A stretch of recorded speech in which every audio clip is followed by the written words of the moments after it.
दोस्तों नमस्कार। दोस्तों आज शुरुआत प्रधानमंत्री की एक यात्रा से, क्योंकि उस यात्रा के जरिए जब आप सफर पर निकलेंगे तो आप इस देश के भीतर में भ्रष्टाचार या अपराध की परिस्थितियों को सिस्टम के साथ कैसे जोड़ दिया जाता है और आप कोई सवाल खड़ा नहीं कर सकते हैं, इसको आप समझ पाएंगे। क्योंकि प्रधानमंत्री मोदी 2014 में जब देश के प्रधानमंत्री बने तो उसके बाद उन्होंने पहली सबसे लंबी यात्रा जो की थी वह 9 अप्रैल 2015 को 3 देशों की यात्रा पर निकले थे। 9 अप्रैल 2015 से लेकर 17 अप्रैल 2017 फ्रांस, जर्मनी और कनाडा वो गए थे। इन 8 दिनों की यात्रा में कुल खर्चा जो जानकारी पीएमओ की तरफ से बताई गई वह 31 करोड़ 25 लाख 78,000 की थी। यानी इस 8 दिनों में यात्रा के दौरान जो खर्च हुआ है वह 31 करोड़ रुपए का खर्च हुआ है। 31 करोड़ का मतलब यह है कि प्रतिदिन लगभग 3 करोड़ 90 लाख रुपए खर्च हो रहे थे और प्रति घंटा जो था वह 16 लाख 28 हजार रुपए प्रधानमंत्री मोदी की इस यात्रा में खर्च हुए। प्रति घंटे 16 लाख 28 हजार। इस सफर की जानकारी आज हम आपको क्यों दे रहे हैं? दरअसल इसी सफर में जब वो फ्रांस पहुंचे थे तो राफेल डील हुई थी, गवर्नमेंट टू गवर्नमेंट कॉन्ट्रैक्ट हुआ था और उसकी जानकारी पहले इस देश के सामने जब निकल कर आई तो इस रूप में आई कि दरअसल अभी तक तो कमीशन लेने वाले लोग होते थे जो रक्षा सौदों में अक्सर कमीशन ले लिया करते थे। बिचौलिए होते थे जो बेहद भ्रष्ट होते थे और सरकार उनके जरिए किस रूप में करप्शन को आगे बढ़ाती थी यह बफोर्स के जरिए पूरे देश ने देखा, पूरी दुनिया ने सुना। लेकिन राफेल डील को लेकर कभी कोई करप्शन नहीं, क्योंकि एक सरकार ने दूसरी सरकार से बातचीत की है। लेकिन आज उस सफर को लेकर मौजूदा वक्त में राफेल का जिक्र इसलिए क्योंकि राफेल को लेकर फ्रेंच के एक मीडिया पब्लिशिंग हाउस है, उसका नाम है मीडियापोर्ट, उसने एक रिपोर्ट फाइल की। उस रिपोर्ट में फ्रांस के भीतर में जो भी एंटी करप्शन ब्यूरो है वह जिस भी तरीके से जांच करता है उसकी रिपोर्ट का वो हिस्सा है जिसमें जानकारी दी गई कि दरअसल जो राफेल डील इंडिया के साथ हुई उसमें किसी एक क्लाइंट को, जो भारत का क्लाइंट था, उसको गिफ्ट के तौर पर 1 मिलियन यूरो दिए गए। 1 मिलियन यूरो कोई बहुत बड़ी रकम नहीं है। 1 मिलियन यूरो का मतलब यह होता है कि जो दिया गया उसकी जब संख्या निकलकर सामने आई तो यह तकरीबन 8.5 करोड़ रुपए इतना ही बनेंगे। लेकिन प्रधानमंत्री की अपनी यात्रा में इस दौर में 31 करोड़ रुपए खर्च हुए थे। इन दोनों को मिलाइए मत, अलग अलग जरा समझने की आज कोशिश की जाए। यह इसलिए जरूरी है क्योंकि राफेल को लेकर पार्लियामेंट में बहस भी हो चुकी है। राफेल को लेकर सुप्रीम कोर्ट अपनी वर्डिक्ट भी बता चुका है। लेकिन इस राफेल की कीमत क्या है देश हित में सरकार ने आज तक नहीं बताया है। इतना ही नहीं, सीएजी जिसका कि काम है हर मिनिस्ट्री के ऑडिट को करना, वहां पर जो भी डीलिंग्स होती है, जो भी खर्चे होते हैं, जो भी राष्ट्रीय अंतर्राष्ट्रीय सौदे होते हैं, उन खर्चों की ऑडिट करके वो जानकारी देती है। और सीएजी ने यह काम अच्छा किया था या बुरा किया था जब 2G स्कैम आया था, क्योंकि उसको लेकर क्या था, वो परसेप्शन था या क्या था, फिर वो एक अलग हिस्सा है। कोयला घोटाला भी इसी रूप में सामने आया था। लेकिन सीएजी ये काम करती रही और सीएजी को एक बेस माना जाता रहा। लेकिन इस दौर में तमाम मिनिस्ट्रियों के भीतर में जो भी ऑडिट की परिस्थिति होती है उसमें राफेल वाला हिस्सा गायब है। उसको लेकर कोई रिपोर्ट सीएजी भी नहीं दी। इसके मतलब मायने क्या है? क्योंकि एक तरफ झटके में यह बात आई कि क्लाइंट को, जो भारत का क्लाइंट था, जो भारत की एक डिफेंस से जुड़ी कंपनी थी, उसको 1 मिलियन यूरो गिफ्ट के तौर पर दिए गए। और यह निकला कैसे, यह भी बहुत दिलचस्प है। यह फ्रांस में निकला है। फ्रांस की सरकार की जो एंटी करप्शन टीम है उसने निकाला है, उसने चीजें एडिट की है। लेकिन होते होते आखिर तक पहुंचते पहुंचते चूंकि यह गवर्नमेंट टू गवर्नमेंट डील थी, उसने उसके आगे की इन्वेस्टिगेशन को फिलहाल रोक दिया है। लेकिन यह बात निकल कर जरूर आई। हम इस पूरी कहानी को आपको बताएं उससे पहले 2-3 चीजें आपके जहन में साफ होनी चाहिए। पहली बात यह, जब करप्शन और क्रिमिनलाइजेशन सिस्टम का हिस्सा हो जाएंगे तो आप वाकई सवाल कोई भी खड़ा नहीं करते हैं। जैसे देश की संपत्ति को अगर निजी हाथों में दिया जा रहा है, बेचा जा रहा है, मोनेटाइज किया जा रहा है, आप सवाल नहीं करेंगे। इस देश के पीएसयूज को कौड़ियों के मोल अगर कॉरपोरेट को बेचा जा रहा है तो आप सवाल नहीं करेंगे। इस देश के बैंकों को अगर दुनिया के बड़े बैंकों को बेचा जा रहा है उनके हाथों में, आप सवाल नहीं करेंगे। रिजर्व बैंक से जो डिविडेंड के तौर पर सरकार को पैसा मिलते रहा है, सरकार ने एक ऐसी व्यवस्था की कि सरप्लस पैसा वो रिजर्व बैंक से अपने लिए लेती चली जाए, आप सवाल नहीं करेंगे। इलेक्ट्रॉल बॉन्ड आएगा, उसके जो खरीदार होंगे वह देश के हों या विदेश के हों, विदेश में वो चाहे राफेल बेचने वाले हों या कोई और दूसरा धंधा करने वाले हों, वह भी अगर इलेक्ट्रॉल बॉन्ड खरीद कर किसी पॉलिटिकल पार्टी को भारत में लाभ पहुंचाएंगे तो आप सवाल नहीं करेंगे, क्योंकि कानून है, उसकी जानकारी नहीं देनी है और यह पार्लियामेंट में पास किया जा चुका है। इसी तरीके से जो रक्षा सौदे होंगे उसको लेकर कोई भी डिफेंस या संसद की कोई कमेटी को शामिल ही नहीं किया गया होगा, फिर भी आप सवाल नहीं करेंगे। और इस पूरी प्रक्रिया में आखिर में जो गवर्नमेंट की पॉलिसी और सिस्टम है, अगर उसका दायरा धीरे धीरे बढ़ाते हुए उसमें तमाम जो इससे पहले के जो गैर कानूनी डील्स के तौर तरीके होते थे उसको ही अगर हिस्सा बना लेंगे तो भी आप सवाल कैसे करेंगे। अब इस परिस्थिति के आईने में राफेल डील को लेकर जो फ्रांस के पब्लिशिंग हाउस ने जो रिपोर्ट की है, जो मीडिया रिपोर्ट, जो मीडिया पोर्ट के नाम से है, उसने जो जानकारी दी वो बड़ी रोचक जानकारी है।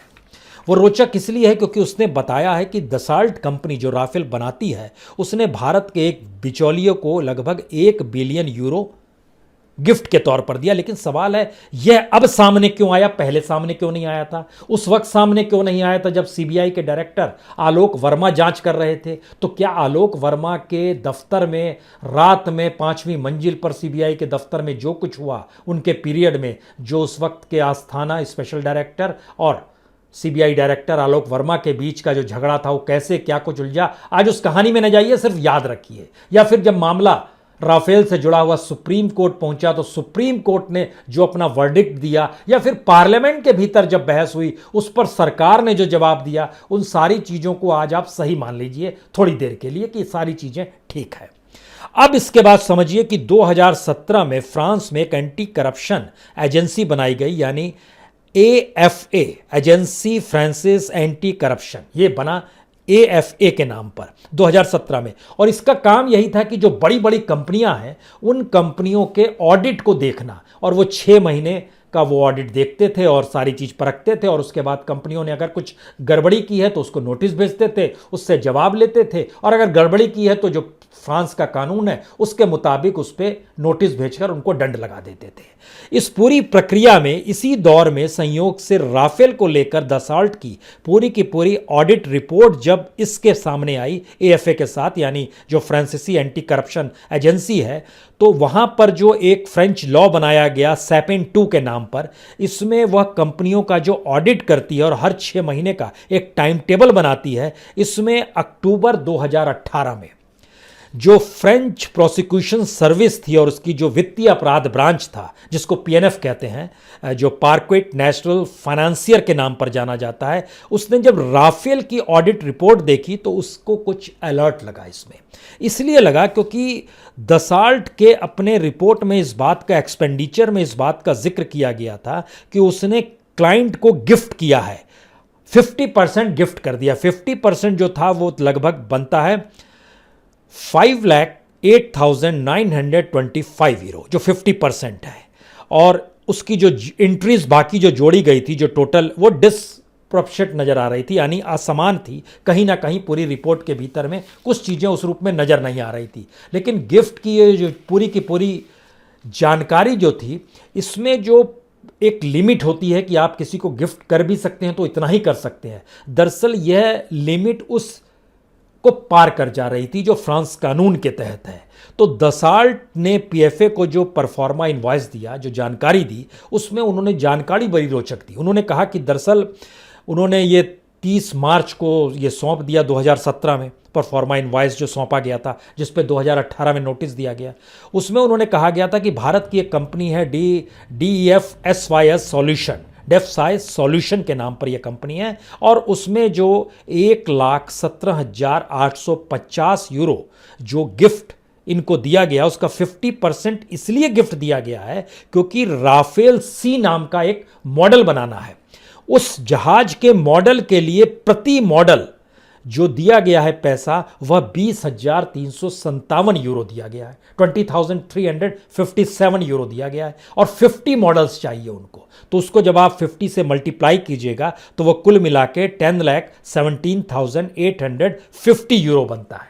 और आज की तारीख में उसको अगर आप रुपए में कन्वर्ट कर दीजिएगा तो यह तकरीबन बनता है 8,77,77,857 रुपए ये बनता है। लेकिन सवाल यह था कि क्या वाकई जिसको गिफ्ट किया गया इसकी जानकारी भारत में किसी को है या नहीं है? अगर भारत में थी तो यह जानकारी पहले क्यों नहीं आई, ये जांच के दौर में क्यों आई? लेकिन वहां की प्रक्रिया में उस रिपोर्ट में इसकी भी जानकारी दी गई है कि जब ये सारी जानकारी गवर्नमेंट के पास पहुंची तो गवर्नमेंट ने कहा कि दरअसल इस पे कोई जांच करने की बहुत जरूरी नहीं है। लेकिन उस कंपनी की तरफ, उस कंपनी को नोटिस जो दिया गया उसमें उन्होंने तीन चार सवाल किए थे डसाल्ट कंपनी से कि भाई आप खुद जहाज बनाते हैं और जिस कंपनी को आप पैसा दे रहे हैं वो कंपनी तो जहाज भी नहीं बनाती है, फिर क्यों दे रहे हैं पैसा उसको कि आप उसको कोई मॉडल बना दीजिए, इसमें कहीं कुछ गड़बड़ी तो नहीं है। फिर उसके बाद सवाल पूछा गया था कि अगर के मॉडल क्या उसने बना के आपको दिया है, जब मॉडल तो पता चला नहीं दिया है, कोई मॉडल ही नहीं दिया है, तो फिर पैसा क्यों दिया है, मॉडल ही जब आपके पास नहीं है।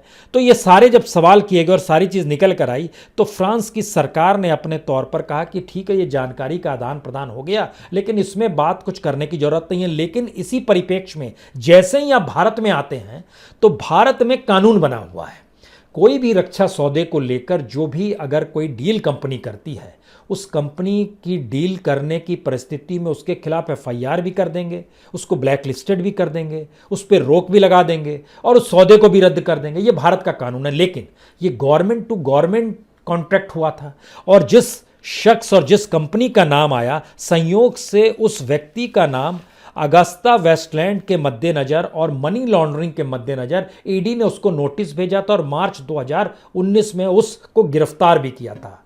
सेन गुप्ता नाम के एक शख्स हैं जिनको गिरफ्तार भी किया था लेकिन बाद में उनको जमानत भी मिल गई, ये भी फैक्ट है। अब यहां से असल सवाल शुरू होता है भारत के संदर्भ में, क्योंकि वहां की परिस्थितियों को तो आपने देख लिया। भारत के भीतर सवाल सबसे बड़ा यह शुरू हुआ कि भारत में अगर रक्षा सौदों को लेकर या दुनिया के किसी भी कंट्री के साथ किसी भी सौदे को लेकर अगर सरकार ही डील कर रही है तो आप सरकार पर तो उंगली खड़ी नहीं कर सकते हैं क्योंकि कोई बिचौलिया तो है नहीं। लेकिन सवाल है कि विदेश की वो कंपनी अगर अपने ऑडिट में ये दिखलाती है कि हमने इतना पैसा इस डील के तहत इसको गिफ्ट किया है तो वह वहां के लिए खबर होती है, भारत के लिए तो खबर होगी नहीं, भारत में तो सरकार ने डील की है। अब इसके बाद अगला सवाल यह आया कि वह कंपनी ने क्यों अपनी डील में गिफ्ट का जिक्र किया। इसलिए क्यों, क्योंकि उसको और भी जहाज बेचने हैं, दुनिया के अलग अलग देशों से भी 3 देशों ने और राफेल को खरीदा है, लेकिन बाकी देशों ने जो खरीदा है वो भारत की तुलना में कम कीमत में खरीदा है। यानी यहां सवाल यह नहीं है कि मनमोहन सिंह के दौर को लेकर जो कांग्रेस लगातार कहती रहती है कि हमने तो बहुत कम में डील की थी, आपने ज्यादा में डील कर ली। सवाल यह है कि इसके भारत के अलावे जो 2 और देश हैं उन्होंने भी जो डील की उनको सस्ते में क्यों मिला, हमको क्यों नहीं सस्ते मिला है, एक बात। दूसरी बात, जो पार्लियामेंट के भीतर बहस हुई थी राफेल को लेकर, उसकी बहस का सबसे महत्वपूर्ण हिस्सा यह था जिसका जिक्र जेटली साहब किया करते थे कि दरअसल कांग्रेस ने जो राफेल खरीदा था वो राफेल जो था उसमें कुछ भी नहीं था, लेकिन हमने जो खरीदा उसमें वेल इक्विप्ड है। लेकिन दूसरा सवाल ये यहां पर आता है कि जो कांग्रेस की गवर्नमेंट के समय डील हुई थी उसमें प्रति जहाज जो पड़ रहा था उसकी कीमत लगभग 570 करोड़ रुपए थी, लेकिन इस वक्त की कीमत जो उस समय टूटी फूटी खबरों में निकल कर आई चीजें वो लगभग 1670 करोड़ के तौर पर आई, जिसको लेकर राहुल गांधी भी देश भर में घूमते रहे और राफेल की जानकारी देते रहे और कांग्रेस ने इसे इशू बनाने की कोशिश की 2019 में। उसके बावजूद भी कांग्रेस चुनाव हार गई, सरकार जीत गई, मोदी सरकार जीत गई और ज्यादा मतों से जीत गई, क्योंकि सिस्टम का हिस्सा ही अगर पूरी डील हो जाएगी तो फिर ये एक ऑर्गेनाइज्ड वे में चीजें काम करती हैं और इसकी जानकारी और इसको लेकर सवाल करना शायद मूर्खता होती है।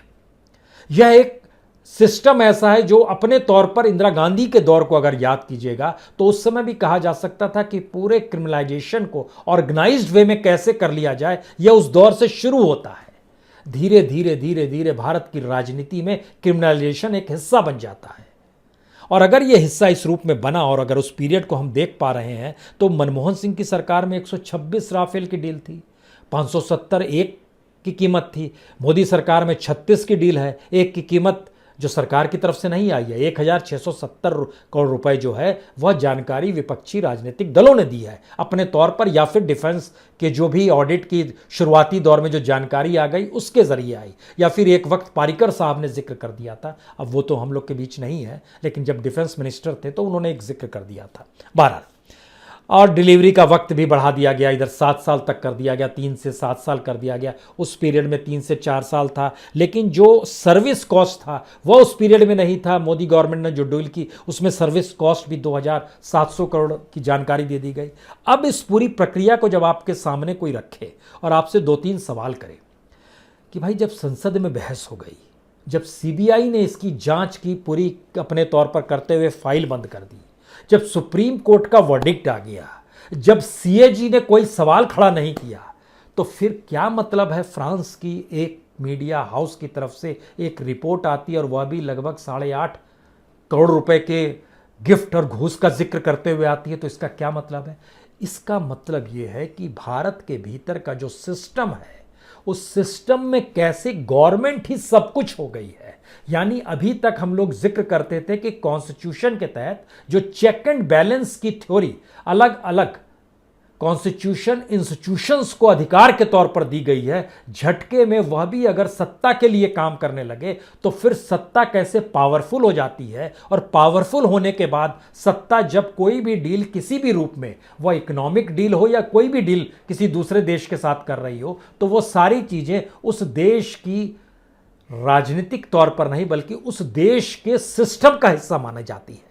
और यह सबसे बड़ी सफलता है मोदी सरकार की, जिसमें उन्होंने खुद को ताकतवर करने के लिए हर उस परिस्थिति को उस सिस्टम का हिस्सा बना दिया जिस सिस्टम को लेकर आप सवाल नहीं करेंगे। उस सिस्टम के भीतर कुछ गड़बड़ी होती है तब आप सवाल करते हैं, लेकिन सिस्टम ही गड़बड़ है यह आपने कभी सोचा नहीं था। यह है वो स्थिति जो राफेल को लेकर निकलकर इसके साथ आती है। गवर्नमेंट टू गवर्नमेंट डील थी, इसलिए फ्रेंच गवर्नमेंट ने भी अपने तौर पर कहा इसमें आगे जांच करने की जरूरत नहीं है, लेकिन जो हमारी इकोनॉमिक एंटी करप्शन विंग है उसने जरूर सवाल किए हैं, उसने जरूर इसकी जानकारी दी है। और ऑडिट रिपोर्ट भी बतलाती है कि भारत की एक कंपनी को गिफ्ट दिया गया 1 मिलियन यूरो, लेकिन उसको लेकर कोई जांच प्रक्रिया करने की जरूरत नहीं है। अब सवाल है कि भारत के भीतर में अगर सरकार कोई भी डील करती है, किसी भी रूप में डील करती है, और उस डील को जो भी चुनी हुई सत्ता होती है अगर उसको मान लिया जाए कि वो सरकार तो जनता के द्वारा चुनी गई है और जनता के हित में ही वो डील कर रही है और कोई सवाल करने की जरूरत नहीं है, तो फिर बफोर्स का मामला भी नहीं निकल कर आना चाहिए था। या इस देश के भीतर में जो अगस्ता वेस्टलैंड का जिक्र हो रहा है वह भी जिक्र नहीं होना चाहिए था। क्योंकि ध्यान दीजिए, आज से नहीं बल्कि आज़ादी के बाद से, चाहे वो जीप घोटाला हो या अभी की राफेल तक के सफ़र को जब आप देखिएगा, उसमें इन्वॉल्वमेंट कहीं ना कहीं पॉलिटिकल सत्ता का होता है जिसे जनता ने ही चुना होता है। और अगर वह अपने सत्ता को बनाए रखने के लिए या सारी ताकत अपने हाथ में रख ले तो और कोई इंस्टीट्यूशन काम नहीं करे तो फिर आपके पास वो जानकारी कैसे आएगी। और शायद इसीलिए मीडिया जो भारत के भीतर की भूमिका है वह भी सत्तानुकूल आपको लगने लगेगी, क्योंकि उसके भीतर भी कोई सवाल नहीं उठेंगे और उसको लेकर भी कोई सवाल होंगे तो वह सवाल आप भी नहीं उठाएंगे, क्योंकि सब कुछ एक सिस्टम का हिस्सा बना लिया गया और एक गवर्नमेंट, एक सिस्टम, एक ही प्रोसेस है पूरी की पूरी प्रक्रिया के भीतर में। यह स्थिति नायाब है जो भारत के भीतर में मौजूदा वक्त में है। शायद इसीलिए राफेल डील के जिक्र से हटकर जब बैंकों को बेचने का जिक्र आएगा, जब एसबीआई के तमाम राइट ऑफ करने का जिक्र आएगा, तो ऐसे में एक आखिरी चीज़ हमको लगता है आपको बताना चाहिए कि सरकार ने इस बीच में अपनी इकोनॉमिक पॉलिसी को जब डगमगाता हुआ देखना शुरू किया या उसे पैसों की जरूरत पड़ी तो उसने रिजर्व बैंक से पैसा लेना शुरू किया। और जो मनमोहन सिंह के दौर तक जो भी पैसा मिलता था रिजर्व बैंक के जरिए सरकार का, जो डिविडेंड का पैसा आता था, वो पैसे के अलावे कितना सरप्लस लिया गया, हमको लगता है आज आखिर में इसको जान लीजिए, तब आप समझ पाएंगे कि सिस्टम करप्शन को अगर शामिल कर ले अपने साथ तो क्या होता है। रिजर्व बैंक से 2015-16 में 65,876 करोड़ रुपए सरकार ने सरप्लस लिए, 2016-17 में 30,659 करोड़ रुपए ज़्यादा लिए, 2017-18 में 50,000 करोड़ रुपए ज़्यादा लिए, और 2018-19 चूंकि इलेक्शन ईयर था, 19 के मई में इलेक्शन था, तो 2018-19 यानी मार्च तक के भीतर में जो पैसा लिया गया वह 1,75,987 करोड़ रुपए सरप्लस था, जो रिजर्व बैंक से पैसा सरकार के पास आया, और 2019-20 में 57,125 करोड़ रुपए सरकार के पास आया। और इस पूरी प्रक्रिया में जब हम आपसे जिक्र करें कि राफेल को लेकर फ्रेंच पब्लिकेशन हाउस ने, मीडिया पोर्ट ने एक रिपोर्ट फाइल की है कि 1.1 मिलियन यूरो घूस के तौर पर दिया गया, और जिसकी भारत के रुपए में कीमत 8 करोड़ 8.5 करोड़ है। और उसके साथ हम ये जिक्र करें कि प्राइम मिनिस्टर जब यात्रा पे निकले थे तो वो प्रति घंटे 16,28,000 और एक दिन में 3 करोड़ 90 लाख रुपए खर्च करते हुए 8 दिन की उस फ्रांस यात्रा के दौरान में 31 करोड़ 25 लाख रुपए खर्च कर आए। तो फिर आप कहेंगे भारत गरीब कहाँ है और सरकार को पैसे की क्या कमी है और उसको घूस की रकम भी क्यों चाहिए? यकीनन नहीं चाहिए। सिस्टम ये नया है, बदलते हुए भारत के बदलते हुए सिस्टम की यही तस्वीर है। बहुत बहुत शुक्रिया, बहुत बहुत शुक्रिया।